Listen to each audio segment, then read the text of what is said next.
слънце, светлина, море, история и вкусове. В тези 5 думи се заключва магията на Средиземноморието. Кръстопът на народи и култури, които съжителстват и си взаимодействат от древни времена до днес. Благодатният климат на региона, плодородната земя, дългите лета и умерените валежи съставляват идеалните условия за отглеждане на плодове и зеленчуци, които са в основата на известната вече средиземноморска диета. Днес средиземноморската диета е призната за един от най-балансираните хранителни модели. Пирамидата на средиземноморската диета е създадена през 1994 година от Световната здравна организация в сътрудничество с Harvard School of Public Health. Основно място заемат градинските продукти, плодовете и зеленчуците, които се произвеждат и консумират от векове в средиземноморските страни. Места като остров Крит са известни в Европа, а и в целия свят със своето производство на пресни, вкусни и най-вече висококачествени зеленчуци, каквито са доматите, краставиците и чушките. Тези градински продукти се отглеждат както на открито, така и в оранжерии и вече са достъпни на пазара през цялата година.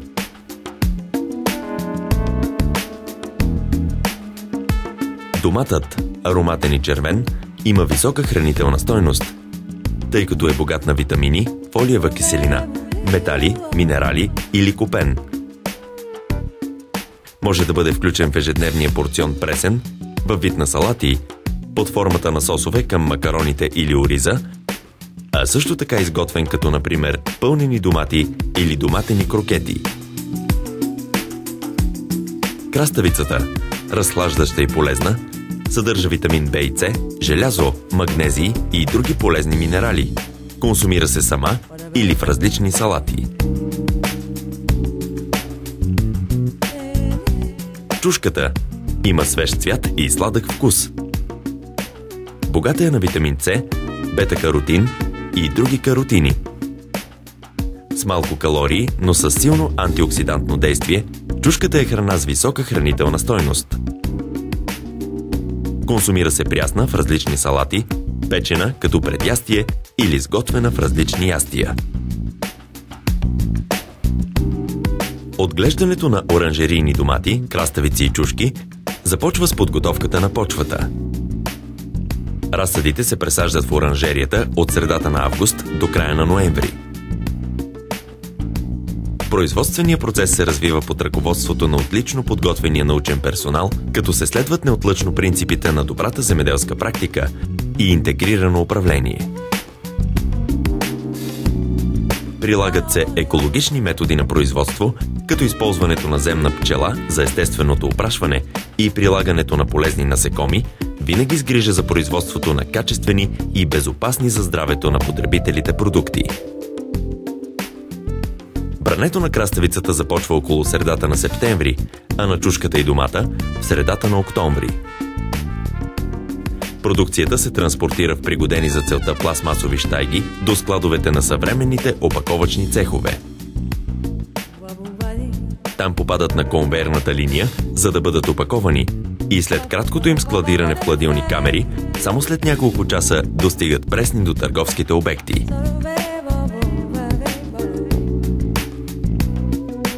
Постоянно увеличаващите се нужди на международните пазари създават нови изисквания за гарантиране на качеството и безопасността на градинските продукти. Въпреки това, зеленчукопроизводството в Крит до голяма степен запазва непокътнат традиционния си характер, наследен от днешните аграрни производители, от техните бащи и дядовци. Използването на нови технологии и приложения, като това на проследяването на селскостопанската продукция и осъвременяването на производството с прилагането на процедури, опазващи околната среда и земята, благоприятства значително не само производителите, но и самата природа.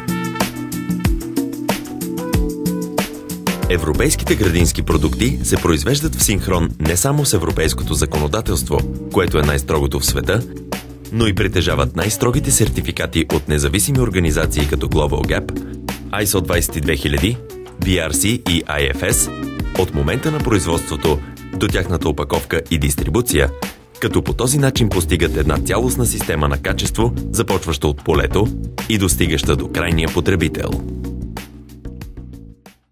7 от най-значимите сдружения и кооперативи за производство на градински зеленчуци в Гърция, които имат и износна дейност, обединяват своя потенциал и учредяват Сдружението на производителите на градинска продукция от остров Крит.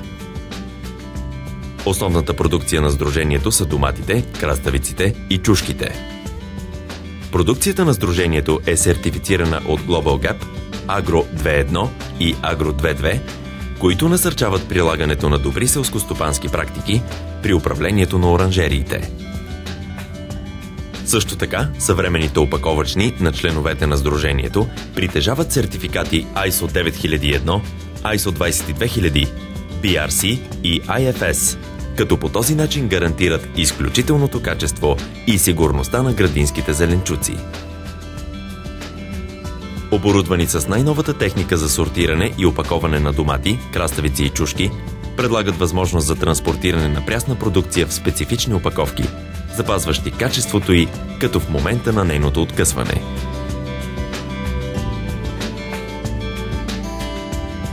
Земеделско-промишления кооператив на Тимбаки е основан през 1945 година и е най-голямата първостепенна кооперативна организация в Крит. Днес наброява 620 членове, отглеждащи домати, краставици, чушки и други. Продукцията се опакова в съвременния и сертифициран цех за опаковка на кооператива, като се предлага възможност за опаковки с малък грамаж и като цяло разфасовки с тегло по желание на клиента, след което се предлага от кооператива на гръцките и чуждестранните пазари. Вертикално интегрираната производствена дейност на кооператива осигурява постоянното сертифицирано качество, непрекъснатата доставка на продукцията и следователно гладкото и директно управление на маркетинга й. Сдружението на производителите от Кундура, земеделски кооператив на производителите на зеленчуци от Кундура, е основан през 2000 година в град Ханя. Наброява 65 члена, които произвеждат оранжерийни зеленчуци, домати, чушки, патладжани и краставици. За периода на своето съществуване, екипът на производителите на зеленчуци от Кундура с рационални действия и дух на модернизация успява да обедини по-голямата част от зеленчукопроизводителите, отглеждащи трапезни домати в региона на Кундура на остров Крит. Сдружението работи на базата на регламент 22096 като сдружение на производители. Земеделският кооператив от Ярапетра, Анатоли, е основан през 2001 година. Наброява 200 члена, всички опитни, сертифицирани земеделски производители.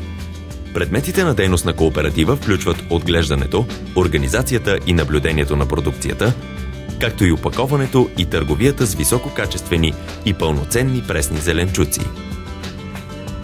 Произвежданите продукти са домати, чушки, краставици и патладжани, с възможност за отглеждане на всички техни сортове. Оранжерийната продукция се получава в региона на Ярапетра, най-топлият в Европа, в резултат на което производството става по естествен начин при възможно най-добрите условия.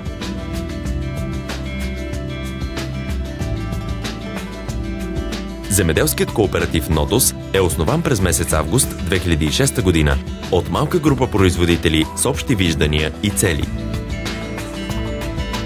Основната продукция на кооператива са доматите сорт Кластър, като отглежда и чери домати тип жълът. Благодарение на формата и вкуса си, въпросният домат е особено популярен сред потребителите и се предлага в различни опаковки с малък грамаж. В зависимост от нуждите на пазара, кооперативът може да произведе и други видове градинска продукция.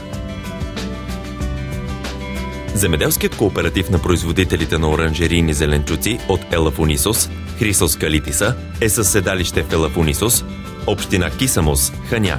В този регион, който има особен климат с продължително слънцегреене дори и през зимата, се изгражда през 1992 година първата оранжерия.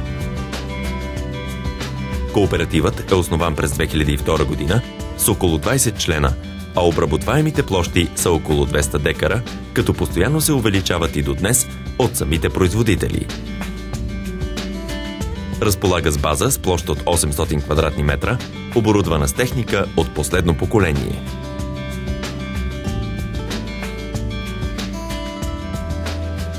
ASOP Elafonisos SIN.PE е основан през 2005 година като земеделски кооператив за съвременно производство на ранни оранжерийни зеленчуци от Elafonisos. Основният обем на земеделската продукция на земеделския кооператив ASOP Elafonisos SIN.PE са различните сортове домати, като не се ограничава в класическия хибрид на кръглия средно голям домат, а се разпростира и към по-специализирани хибридни сортове като чери, кластър, помидоро с по-изискани и специфични вкусови характеристики. Сдружението на производителите в Аласърна е основано през 2006 година от малка група производители с основна дейност производство на зеленчуци. Предвид пазарното търсене, като основен продукт се наложи производството на домати с акцент към сортовете чери, кластър и помидоро. Планираното засаждане и подбора на хибридите има за цел да покрие нуждите на нашите сътрудници от домати с отличаващо се качество. Продуктите на Сдружението на производителите в Аласърна са известни с високото си качество. Целта е Сдружението да се превърне в еталон за гръцките домати с високо качество и хранителна стойност.